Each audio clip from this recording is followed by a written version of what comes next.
Now, we're learning new information about heart attacks today. New research shows they may not be as connected to family history and genetics as we may have previously thought. Joining me now to explain is Dr. Ben Horne from the Intermountain Medical Center Heart Institute. Thanks for being here, Dr. Horne. Glad to be here. So are you saying that genetics are off the hook here? No, not really. There's one gene that is known to predispose to heart attack, but there are 46 genes that are known to predispose to atherosclerosis, which is the clogging of the arteries. And so there's quite a difference there in terms of the genetic risk. So did you think there were more genes that were predisposed to heart attacks before, or how did you figure out that genetics are not as big a part of heart attacks as we thought before? Well, in the past, people have mixed heart attack and coronary disease when they've done research.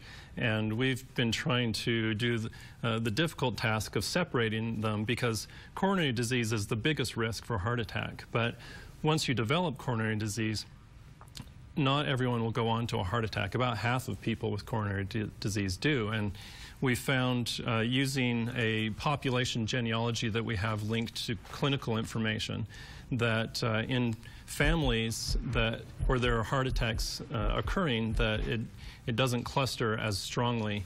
The heart attack is more randomly distributed across families than atherosclerosis. So when you get in there and just really get deep with the numbers, you're looking at it and saying, well, the heart attacks aren't as often as people who have genetics as we thought they were before. That's right. The long and short of it, I guess, really. The long and short is, in a family where someone has a heart attack, there's coronary diseases occurring more than the heart attacks. So what causes coronary disease then?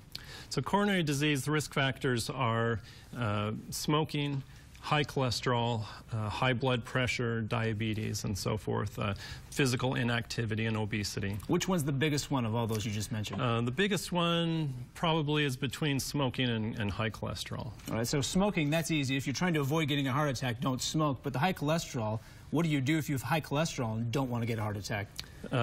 Well, for heart attacks, it's more inflammation. So those factors predispose to getting the clogging of the arteries. Heart attack is inflammation. But the medications that lower cholesterol and the medications that lower blood pressure also reduce inflammation.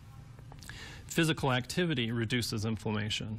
Other things that can reduce inflammation are avoiding getting acute infections, so avoiding colds and pneumonia and so forth. So trying to eat healthy, get your sleep, obviously stay healthy, avoid places where you have a lot of germs. That's right. Lots of things to learn there. If people want to find out more information, where do they go?